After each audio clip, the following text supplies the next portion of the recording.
En fait, François est né à midi, à 2 heures, j'avais remarqué tous les symptômes physiques dont il parle, c'est-à-dire j'étais déjà incapable de créer une relation normale avec lui. Et tout ça n'a fait que s'aggraver, malgré des consultations auprès de tous les spécialistes de ma région. On vient de la Manche, alors je ne sais pas si on est sous-équipé chez nous. Et en fait, au final, il a été diagnostiqué vers 4 ans.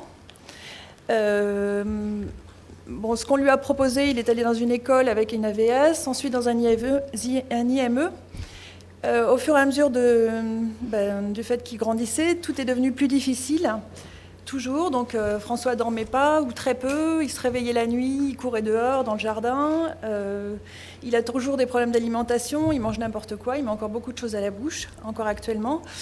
Et il était devenu très très très très violent surtout, donc il nous agressait physiquement dès qu'il était contrarié, effectivement, comme d'autres enfants.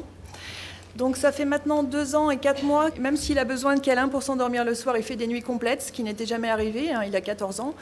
Il a fait ses premiers dessins au mois de novembre, hein, donc à 13 ans, donc il a dessiné le bonhomme tétard, là on a la girafe.